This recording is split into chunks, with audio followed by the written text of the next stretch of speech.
اسلام کی تاریخ انتہائی دردناک ہے۔ حضرت مولا کائنات رضی اللہ تعالی عنہ کو ابن ملجم نامی بدبخت نے جو ہے وہ تلوار کا وار کر کے جو زہر میں بجھی ہوئی تھی شہید کیا ہے۔ تو یہ بغض اور دشمنی رکھنے والے لوگ تھے جو زمانے میں موجود تھے۔ ایک طرف ایسے تھے جو الہ اور معبود کہتے تھے، اور آپ جانتے ہیں کہ حضرت علی المرتضیٰ رضی اللہ تعالی عنہ کی قبر لوگوں کی نظر سے چھپا کے بنائی گئی، اس ڈر سے کہ لوگ آپ کی قبر کو اکھیڑ نہ دیں، کیونکہ خارجی اس قدر جو ہے وہ زور آور ہو گئے۔ اسلام کی تاریخ دردناک ہے۔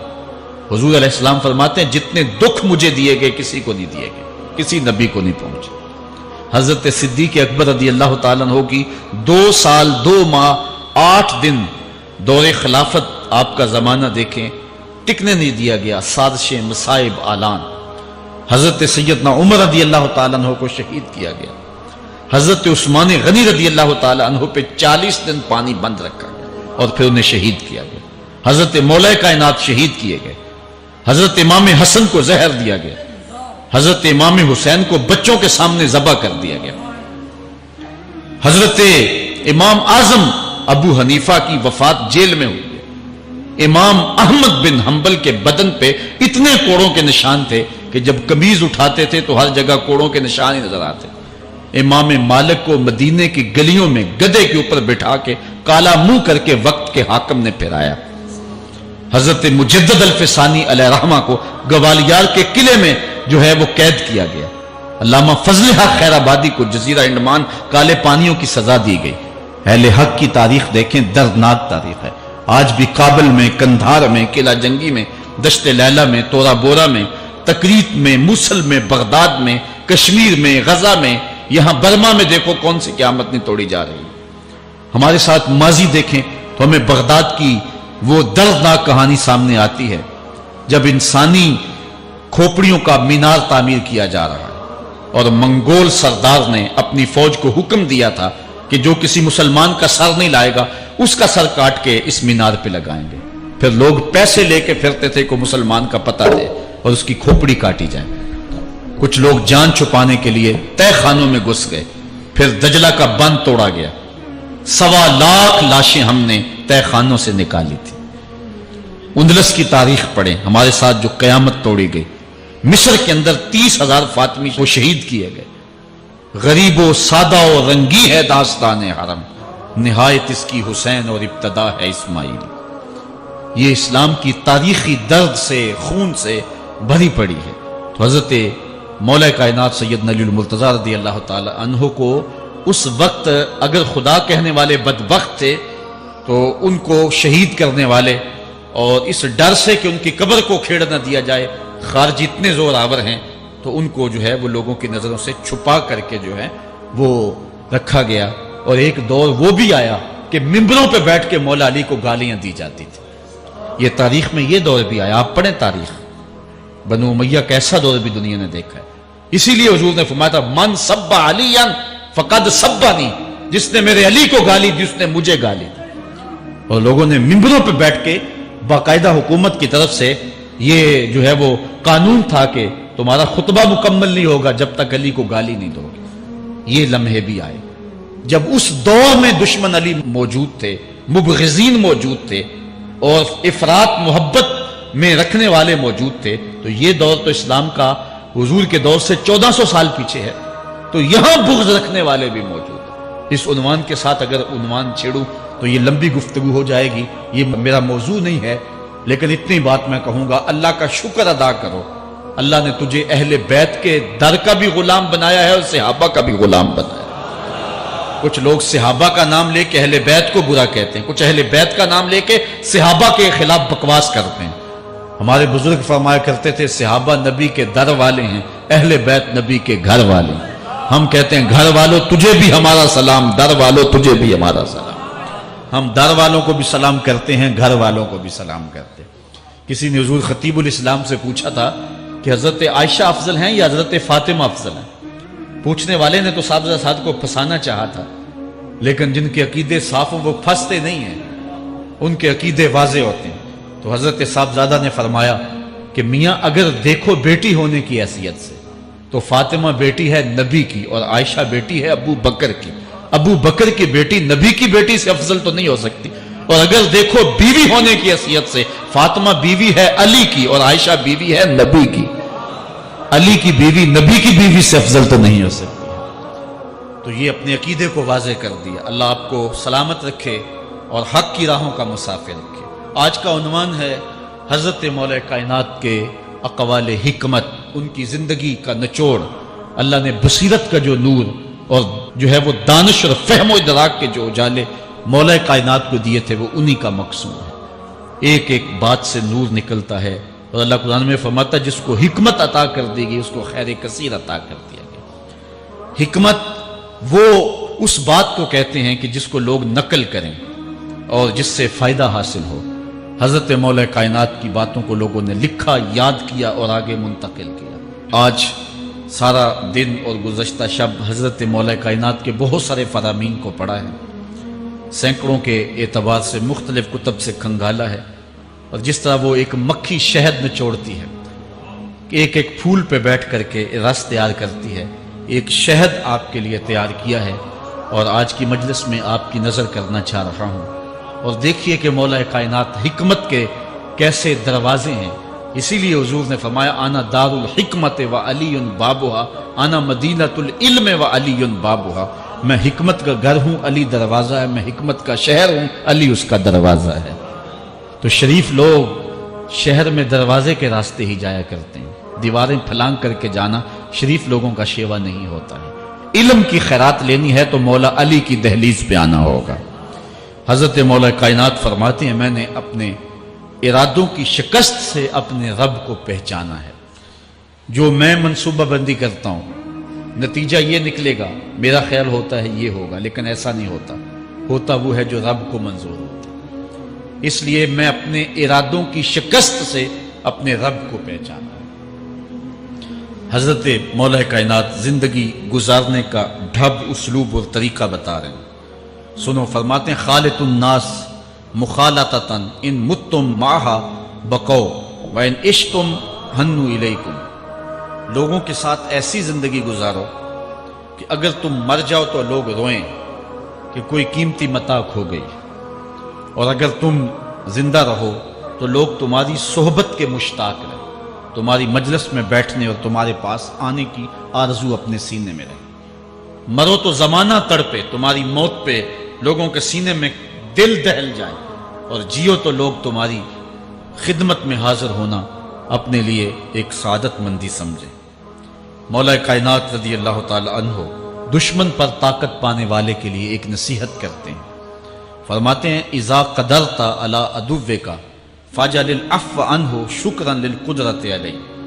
جب تو دشمن پر غالب آ جائے تو دشمن پر غالب آنے کا شکریہ کیا ادا کرنا ہے. دشمن ایک بہت بڑی مصیبت ہے، لیکن دشمن زیر دام آ گیا اور وہ تیرے قابو میں آ گیا اور اس کا سر تیرے پاؤں تلے ہے.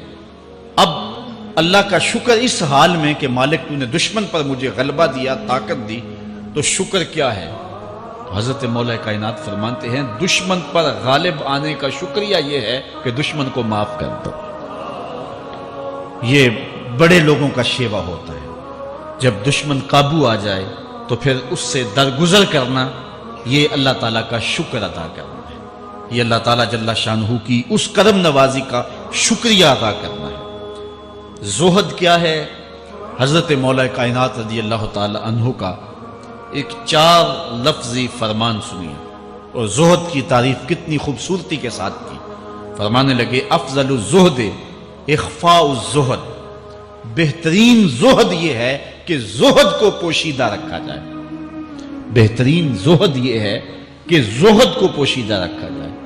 ہم تو اپنی عبادتوں، اپنی نیکیوں، اپنی سماجی خدمات کے اشتہار چھپواتے ہیں نا.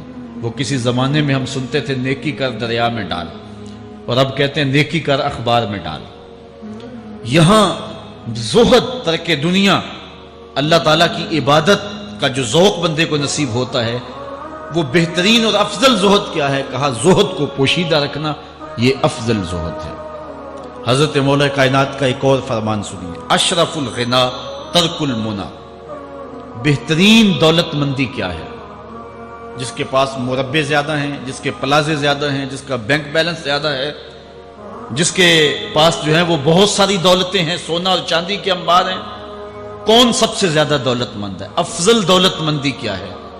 تو حضرت مولا کائنات فرماتے ہیں کہ افضل دولت مندی یہ ہے کہ آرزویں ترک کر دی جائیں، ورنہ کھرب پتی بھی بندہ ہوگا تو اس کو چین نہیں آئے گا، قرار نہیں آئے گا، حل من مزید اس کی طبع میں ہوگا۔ چونکہ آنکھیں نہیں رجتی، پیٹ بھر جاتا ہے، آنکھیں نہیں بھرتی۔ کوزائے چشم حریصاں پر نشد، تا صدف کانے نشد پر در نشد۔ اس لیے حضرت مولا کائنات فرماتے ہیں بہترین غنا اور دولت مندی کیا ہے کہ بندے کی آرزویں ختم ہو جائیں۔ اقبال کہتا ہے تیری دعا ہے کہ ہو میری آرزو پوری، تیری دعا ہے کہ ہو میری آرزو پوری، میری دعا ہے کہ تیری آرزو بدل جائے، میری دعا ہے کہ تیری آرزو بدل جائے۔ تو یہ بہترین غنا ہے کہ بندے کی آرزویں مختصر ہو جائے، ورنہ انسان جس حالت میں بھی ہو وہاں مطمئن نہیں ہوتا۔ کروڑ پتی ارب پتی کو دیکھتا ہے، ارب پتی کھرب پتی کو دیکھتا ہے، کھرب پتی اپنے سے آگے دیکھتا ہے۔ اس لیے جب آرزویں مختصر ہوں گی تو بندہ جس حالت پہ بھی ہوگا راضی ہوگا، اور بندہ اپنی حالت پہ راضی ہو جائے تو یہ اللہ کی رضا کا سبب ہے۔ حضرت مولا کائنات کا ہی ایک قول ہے، جو اللہ کے عطا کردہ تھوڑے رزق پہ راضی ہو گیا، اللہ تعالیٰ قیامت کے دن اس کے تھوڑے عملوں پہ راضی ہو جائے۔ یہ اللہ کی کرم نوازیوں کے رنگ ہے۔ حضرت مولا کائنات کی ایک اور حکمت آمیز بات سنیں، فرما رہے ہیں سیئات تسوء کا خیر عند اللہ من حسنۃ توجب کا، وہ برائی جو تجھ کو پریشان کر دے، دکھی کر دے، اذیت میں مبتلا کر دے، وہ گناہ جو تیرے ضمیر پہ بوجھ بن جائے، تو اپنے آپ کو حقیر سمجھنے لگ جائے، چھوٹا سمجھنے لگ جائے، گناہگار سمجھنے لگ جائے، جس برائی سے تجھے دکھ پہنچے وہ اس نیکی سے بہت اچھا ہے وہ تیرا برائی کرنا جو تجھے تکبر میں مبتلا کر دے۔ جس نیکی سے تو متکبر ہو جائے، انسان کو انسان نہ سمجھے، مخلوق کو کیڑے مکوڑے سمجھے، اپنے سجدوں پہ ناز کرے، ان سجدوں سے وہ برائی بہتر ہے جو تیرے اندر عجز پیدا کر دے، تیرے اندر نرمی پیدا کر دے، تیرے اندر جو ہے وہ ایک رقت پیدا کر دے۔ وہ برائی جو ہے وہ اس نیکی سے بہتر ہے۔ حضرت مولا کائنات کا ایک اور فرمان دیکھیے، لا غنا کل عقل ولا فقر کل جہل ولا میراث کل ادب ولا ظہیر کل مشاورہ۔ کتنی خوبصورت باتیں ارشاد فرمائی۔ فرمایا عقل جیسی دولت کوئی نہیں، عقل جیسی دولت کوئی نہیں ہے، اور جہالت جیسی غربت کوئی نہیں ہے۔ جو شخص جاہل ہے وہ کروڑوں میں بھی کھیلتا ہے تو وہ غریب ہے۔ اللہ نے عقل کا چراغ دیا ہے تو اس کے پاس دولت نہیں بھی ہے تو عقل بہت بڑی دولت ہے۔ تیسری بات، ولا میراث کل ادب، اور ادب جیسی وراثت کوئی نہیں۔ ایک بندے کو ادب کی دولت مل گئی تو اس کو سب کچھ مل گیا۔ آج جس دور میں ہم جی رہے ہیں، اس دور میں ہم سے ادب چھینا جا رہا ہے، بڑی باریک سازشیں ہو رہی ہیں، آنکھوں سے حیا نکالا جا رہا ہے، بوڑھوں کا، بزرگوں کا۔ یہ ماہ رمضان کا کتنا حیا ہوا کرتا تھا، اگر کوئی بدقسمتی سے روزہ نہیں رکھتا تھا تو وہ سامنے کبھی کھاتا ہی نہیں تھا، اسے رمضان کا حیا مارتا تھا۔ لیکن آج لوگ کھلے بندوں نہیں کھا رہے، حیا ہی اڑ گیا آنکھوں سے۔ اس طرح اہل بیت کا حیا آنکھوں سے نکل گیا، اصحاب رسول کا حیا آنکھوں سے نکل گیا، نبی کا حیا لوگوں کی آنکھوں میں نہیں رہا۔ بے ادبی کو فروغ ہے، اور نبی کے بارے میں ایسی ڈٹائی سے بات کرتے ہیں جس طرح عام آدمی ہو گئے۔ یہ بے حیائی کا اور بے ادبی کا دور ہے، جبکہ ادب ایک بہترین وراثت ہے۔ اگر آپ مجھے پوچھیں کہ دین کیا ہے، ایک تو ہے کہ 3 گھنٹے کا واز کیا جائے کہ دین یہ ہے، اور ایک ہے کہ 2 لفظوں کے اندر بتایا جائے دین کیا ہے۔ تو اگر 2 لفظوں میں بتانا چاہوں تو اقبال کا لہجہ ادار لینا پڑے گا۔ اقبال کہتا ہے دین سراپا سوختن اندر طلب، انتہائش عشق آغازش ادب۔ طلب محبوب میں تڑپنے کا نام دین ہے، ادب سے شروع ہوتا ہے، عشق پہ ختم ہو جاتا ہے۔ جس دین میں ادب نہیں ہے وہ دین نہیں، چاہے صحابہ کا ادب نہیں، چاہے اہل بیت کا ادب نہیں، چاہے انبیاء کی ذوات کا ادب نہیں، چاہے والدین کا ادب نہیں، دین نام ہی ادب کا ہے۔ تو یہ دولت اس وقت چھینی جا رہی ہے، اور بڑی تیزی کے ساتھ قوم کے اندر بے ادبی کو فروغ دیا جا رہا ہے. نئی نسل کی حفاظت کریں، اپنی اولاد کو محفوظ کر لیں، ان کے عقیدوں کی صحت کا انتظام کریں. کہیں ایسا نہ ہو کہ ان کی زبان لمبی ہو جائے اور ولیوں پر، نبیوں پر اور حضور علیہ الصلوۃ والسلام کے اصحاب پر اور حضور کی آل پر وہ زبانیں تان کھولیں. اور جس کو جو ہے وہ استنجے کا بھی پتہ نہیں ہے، وہ انبیاء کے علم پہ گفتگو کر رہا ہے. شرم نہیں آتی کس کا علم تول رہے ہو، کس کی ذات کو ناپ رہے ہو. ڈٹھے ورق قرآن دے پھول سارے، تیری شان جیا نہیں کوئی ہو ڈٹھا. تیری شان دا کرے مقابلہ جیڑا ان عاشقاں اصلی چور ڈٹھا. کوئی نور آکھے کوئی بشر آکھے، پیندا رات دینے ایہو شور ڈٹھا. اللہ والیاں گل مکا دیتی تساں ہور ڈٹھا اساں ہور ڈٹھا. تم نے پتہ نہیں کس کو دیکھا ہے جو سکی بیٹی کو بھی نہیں بخشوا سکتا. گلا پھاڑ پھاڑ کے کہا جاتا ہے نبی سکی بیٹی کو نہیں بخشوا سکتا. اور میاں تم بخشوانے کی بات کرتے ہو، نبی تو کہہ رہا ہے فاطمہ تو جنتی عورتوں کی سردار. وہ تو جنتیں بانٹ رہے ہیں، وہ تو جنتیں وراثت میں دے رہے ہیں. تو ادب پہلا کرینہ ہے محبت کے کرینوں میں. اس لیے کہا کہ ادب جیسی میراث کوئی نہیں. ولا ظہیرہ کل مشاورہ، اور مشورے جیسا مددگار کوئی نہیں. آپ کے پاس بڑے اسلحے ہیں، بڑی تلواریں ہیں، بڑے تعلقات ہیں لوگوں کے ساتھ، لیکن اچھا مشورہ یہ سب سے اچھا مددگار ہے آپ کا. حضرت مولا کائنات کا ایک اور قول سنیے، نفس المرء خطاہ الی اجلہ. آپ فرماتے ہیں کہ آدمی کی یہ جو سانسیں نکل رہی ہیں یہ موت کی طرف اٹھتے ہوئے قدم ہے. دوسری سانس تب آتی ہے جب پہلی ختم ہو جاتی. تو پہلی سانس کی موت، دوسری سانس کی زندگی. وہ کیا کسی نے کہا زندگی نام ہے مر مر کے جیے جانے کا. یہ ایک بار ہم ایک سانس کو کاٹتے ہیں تو دوسری سانس آتی ہے. جب تک پہلی سانس موجود ہے دوسری نہیں آئے گی. تو حضرت مولا کائنات فرماتے ہیں یہ موت کی طرف اٹھتے ہوئے قدم ہے. آپ رکے ہوں اشارے پہ تو ہمارے یہ پنڈی بائی پاس پہ جو اشارے لگے ہیں یہ 125 سے بھی چلتے ہیں. 125 سے پیچھے آ رہے ہیں، 20 سے 25 سے 50 سے 100 سے 125 سے پیچھے آ رہے ہیں. حضرت مولا کائنات فرماتے ہیں جو چیز شمار کی جاتی ہو وہ بالآخر ختم ہو جاتی. تو گنتی جب الٹی چلتی ہے تو بہت جلد کام زیرو پہ آ جاتا ہے، اور زیرو پہ پہنچنا ہی موت ہے. تو زندگی کی یہ سانسیں یہ الٹی چل رہی، اور میں اور آپ لمحہ لمحہ موت کے قریب ہو رہے ہیں. ہم جو ہے وہ اپنی زندگی کی سالگرہ منا رہے ہیں. ہم کہتے ہیں کہ ہم اتنے بڑے ہو گئے. میاں بڑے نہیں ہوئے، چھوٹے ہو گئے. موت بالکل قریب آ گئی. اللہ اکبر. حضرت مولا کائنات معیشت کے اصول بھی بیان کر رہے ہیں. ما اعلی من اقتصد، جو میانہ روی سے چلتا ہے کبھی بھی کنگال نہیں ہوتا. اب ہر شخص کی آرزو ہے کہ میری دولت بڑھ جائے، میرے پاس پیسے کافی ہوں، میں آسودہ زندگی گزاروں. اس کا طریقہ کیا ہے؟ جھوٹی قسمیں، چالاکی، 2 نمبر مال بیچنا، ٹیکس چوری کرنا، بجلی چوری کرنا، گیس چوری کرنا. کیا طریقہ ہے پیسے بچانے کا؟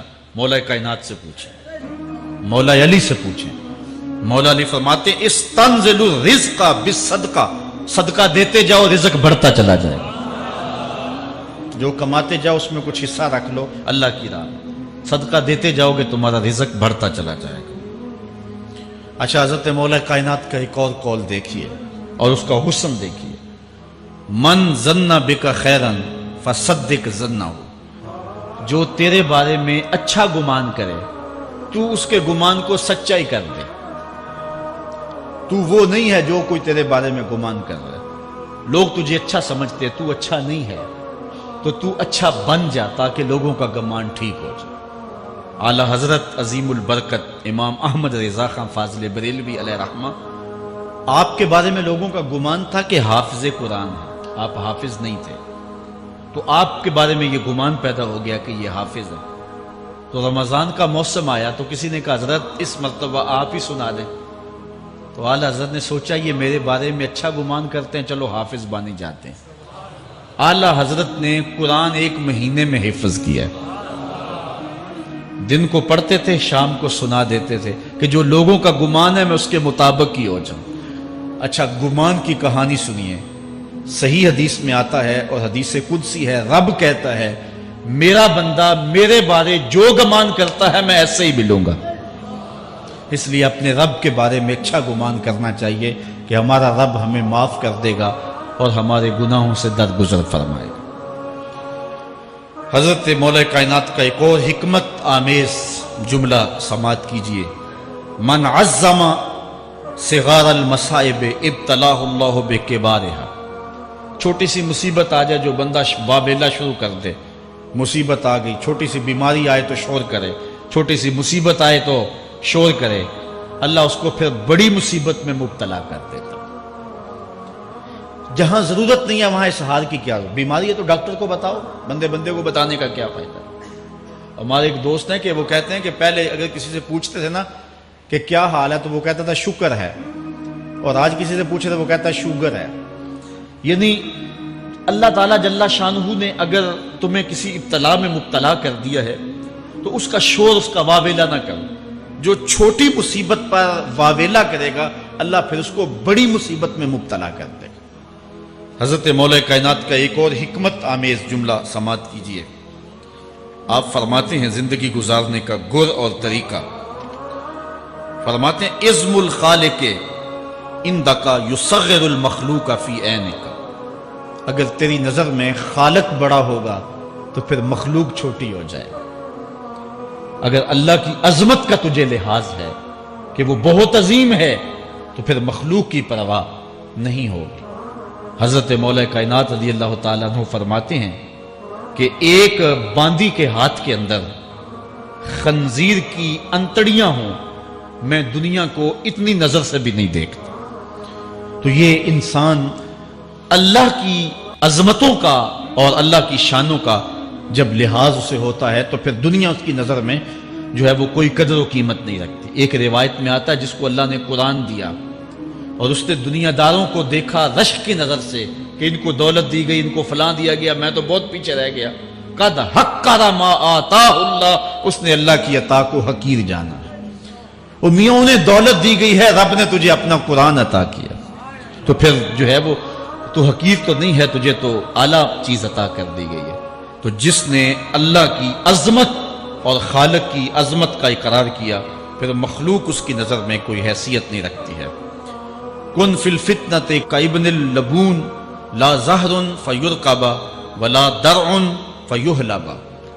جب فتنے دنیا پہ پھیل جائیں تو مولا کائنات نصیحت کرتے ہیں پھر زندگی کیسے گزارنا۔ یہ دور بھی فتنوں کا دور ہے۔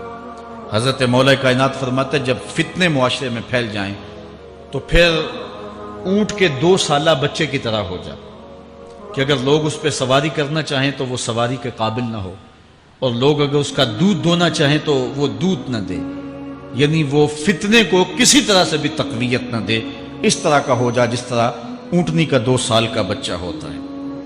حضرت مولا کائنات فرماتے ہیں من حاسب نفسہ رابحا ومن غفل عنہا خاسرا ومن خاف آمنا ومن اعتبر ابصرا ومن ابصر فاہما ومن فاہم عالم۔ فرماتے ہیں کہ جس نے اپنے نفس کا محاسبہ کیا اس نے نجات پا لی، اور جو اپنے نفس کے محاسبے سے غافل رہ گیا اس نے خسارے کا سودا کیا۔ جو اللہ سے ڈرا وہ امن پا گیا، اور جس نے زندگی سے عبرت حاصل کی اس کی آنکھوں میں روشنی آ گئی، بصیرت کا اسے نور مل گیا، اور جسے بصیرت کا نور مل گیا وہ فہم و فراست کی دولت سے مالا مال ہو گیا۔ ومن فہم عالما، اور جس کو فہم مل گیا وہی شخص عالم بن گیا۔ مختلف سیغے یاد کرنے سے عالم نہیں بنتا، فہم و فراست کا نور اگر مل جائے تو یہ ہے علم کا جمال، آخرت کی فکر رکھنے والا عالم۔ بلکہ مولا کائنات فرماتے ہیں العلم علمان مطبوع و مسموع۔ علم 2 علم ہے، ایک وہ ہے جو من میں راسخ ہو اور ایک وہ ہے جو کانوں تک رہتا۔ فرماتے ہیں ولا ينفع المسموع اذا لم يكن المتبوع۔ جو سنا ہوا علم نفع نہیں دیتا جب تک وہ من میں اتر نہ جائے اور باطن کے اندر روشنی نہ کر دے۔ حضرت مولا کائنات کی ایک اور نصیحت ذرا غور سے سنیے، فرمایا تمہارے سامنے نیکوکار اور بدکار برابر نہ ہو، کہ نیک بھی جو ہے وہ اسی انداز میں ہو اور برا بھی، اس کا سلوک بھی تمہارا ایک جیسا ہی ہو۔ ایسا کرنے سے نیکوں کی ہمت پست ہو جائے گی اور خطاکار اور بھی شوخ ہو جائیں گے۔ ہر آدمی کو وہ مقام دینا چاہیے جس کا وہ اپنے عمل کے اعتبار سے مستحق ہے۔ اصل خرابی ہوئی تب ہے ہمارے آراس میں، ہماری محافل نعت میں، ہماری مجالس میں وہ لوگ مہمان خصوصی بنے جن کے پاس دولت زیادہ تھی، چاہے کردار کے لحاظ سے وہ کتنے ہی پست کیوں نہ ہو، اور جن کے پاس دولت نہیں ہے چاہے وہ کردار کے اعتبار سے جتنے مرضی بلند کیوں نہیں ہے، انہیں عزت کی مسند پہ نہیں بٹھایا گیا۔ میں نے اپنی ان آنکھوں سے گجرانوالہ کے ایک اسٹیج پہ دیکھا کہ ایک محفل نعت تھی اور ایک بوڑھا شخص سفید ریش، وہ اسٹیج پہ شوق میں کہ میں نعت خانوں کو قریب سے دیکھوں، وہ آ کے بیٹھ گیا اور منتظمین نے جو ہے وہ سیکورٹی کو حکم دیا اس بابے کو اٹھاؤ اور اس کو جو ہے وہ نیچے کرو۔ یعنی لوگوں کی قدر و منزلت ان کے دولت کے قد کے مطابق کی جاتی۔ جو کل شراب خانے میں مہمان خصوصی تھا آج وہ محفل نعت میں مہمان خصوصی ہے۔ جو جتنا بڑا ڈاکو ہے اتنا ہی بڑا جو ہے وہ عزت پاتا ہے۔ کیوں؟ دین میں تو عزت ان کو ہونی چاہیے جو دیندار۔ ان اکرمکم عند اللہ اتقاکم، جو سب سے زیادہ متقی ہوگا اللہ کے نزدیک وہی عزت والا ہوگا۔ تو ایک بندے کو دنیا میں بھی عزت ہے اور مصلی اور محراب اور جو ہے وہ عرس اور پیر خانے میں بھی اس کو عزت ہے، تو پھر یہ حوصلہ شکنی ہے تقوی والوں کی۔ حضرت مولا کائنات فرماتے ہیں اور خطا کار اور بھی شوق ہو جائے گا۔ بلکہ ہم نے جو انداز اختیار کیا ہوا ہے، ایک شعر پڑھتے ہیں ہمارے نعت خاں کہ چلو دربار نبی میں چلیں، کھوٹے سکے بھی جہاں پہ چلتے ہیں، اور پھر جو ہے وہ سارے لوگ نوٹ پھینک رہے ہوتے ہیں۔ شرابی بھی نوٹ پھینک رہا ہے، جوا کھیلنے والا بھی پھینک رہا ہے، جس نے رشوت سے پیسے کمائے وہ بھی پھینک رہے ہیں اور خوش ہو رہے ہیں کہ کھوٹے سکے بھی وہاں چلتے ہیں۔ جبکہ ان اللہ طیب ولا یقبل الا الطیب، حدیث میں آتا ہے اللہ فرماتا ہے کہ اللہ طیب ہے اور پاکیزہ کے علاوہ قبول ہی نہیں کرتا۔ من غش فلیس منا، جو ملاوٹ کرے وہ ہم سے نہیں ہے۔ اور یہاں کھوٹے سکے بھی چلائے جا رہے ہیں، اور پھر جتنے بھی کھوٹے سکے ہیں وہ نوٹ پھینک رہے اور ایسے ایسے پھینک رہے اور خوش ہو رہے ہیں کہ یہ تو کچھ بھی نہیں ہے۔ حرام سے کمائے، حلال طریقے سے کمائے، جس طریقے سے کمائے کوئی فرق نہیں پڑتا۔ نہیں، حضرت مولا کائنات نے زندگی کے گر سکھائے، فرماتے ہیں کہ نیکوکار اور بدکار تمہاری نظروں میں برابر نہ ہو۔ ایسا کرنے سے نیکوں کی ہمت پست ہو جائے گی اور خطا کار اور بھی شوق اور گناہ میں دلیر ہو جائیں گے۔ ہر آدمی کو وہ مقام دو جو عمل کے اعتبار سے اس کا مقام بنتا ہے۔ لیکن اس دور کے اندر تو جو حال ہو گیا ہے، بلکہ حضرت مولا کائنات اس بات کو پہلے بھام کے ارشاد فرمایا، لوگوں کا عجیب حال ہے، بدکاری کو اعلیٰ نسب کا نشان سمجھتے ہیں اور پاک دامنی کو تعجب خیال کرتے ہیں، گویا اسلام کے لباس کو الٹا پہن لیا ہے لوگوں۔ جو رخ سیدھا ہونا چاہیے تھا اس کو الٹا کر دیا، جو الٹا ہونا چاہیے اس کو سیدھا کر دیا۔ حضرت مولا کائنات کا ایک اور قول بھی سنیے، تھوڑا سا شک بھی دین بگاڑ دیتا ہے۔ دین کے اندر شک نہیں کرنا چاہیے، دین جو ہے وہ یقین کا نام ہے۔ علامہ اقبال نے ایک بڑی خوبصورت اس وقت بات کہی تھی جب شکوک جنم لے رہے تھے کہ سن ہے تہذیب حاضر کے غلام، غلامی سے بدتر ہے بے یقینی، غلامی سے بدتر ہے بے یقینی۔ آج بے یقینی پھیلا دی گئی ہے معاشرے کے اندر، اور قوم جو ہے وہ بالکل جو ہے وہ یقین کی اس دولت پہ جو ہے وہ قانے نہیں ہے۔ اور فرمایا مولا کائنات نے تھوڑا سا شک بھی دین بگاڑ دیتا ہے۔ اور پھر دوسرا قول بھی سنیے، تھوڑی سی دنیا بھی آخرت برباد کر دیتی۔ یہاں دنیا سے مراد کیا ہے؟ دولت، کاروبار نہیں، چیز دنیا از خدا غافل بدن۔ مرشد اقبال رومی کہتے ہیں دنیا کیا ہے؟ خدا سے غافل ہو۔ خدا سے غافل جو شے کر دے، وہ دولت ہو، وہ کاروبار ہو، وہ بیوی ہو، وہ بچے ہوں، وہ دنیا ہے۔ اور دنیا تھوڑی بھی ہو آخرت کی بربادی کا سبب ہے۔ حضرت مولا کائنات فرماتے ہیں پرہیزگاری کے سوا علم درست نہیں ہوتا اور طمع کی موجودگی میں دین سلامت نہیں رہ سکتا۔ اگر میرے اندر لالچ ہے تو میں یہاں ممبر پہ بیٹھ کے حق نہیں بول سکتا۔ اگر میرے اندر لالچ ہے تو میں اسمبلی میں بیٹھ کے حق نہیں بول سکتا۔ جب طمع ہو تو پھر دین سلامت نہیں رہتا، اور جب طمع نہ ہو تو بندہ سولی پہ چڑھ کے بھی حق ہی بولتا ہے۔ دوواں گلاں وچوں 10 درویشا، میرے حضور کی عالم فرماتے ہیں دوواں گلاں وچوں 10 درویشا، تینوں کیڑی گل کو بھولی، عالم اوپر ممبر بولے عاشق اوپر سولی۔ جب تک تھوڑی طمع بھی انسان کے اندر ہے تو بندہ پھر اس کا دین سلامت نہیں رہ سکتا، دین سلامت نہیں رہ سکتا، دین سلامت نہیں رہ سکتا۔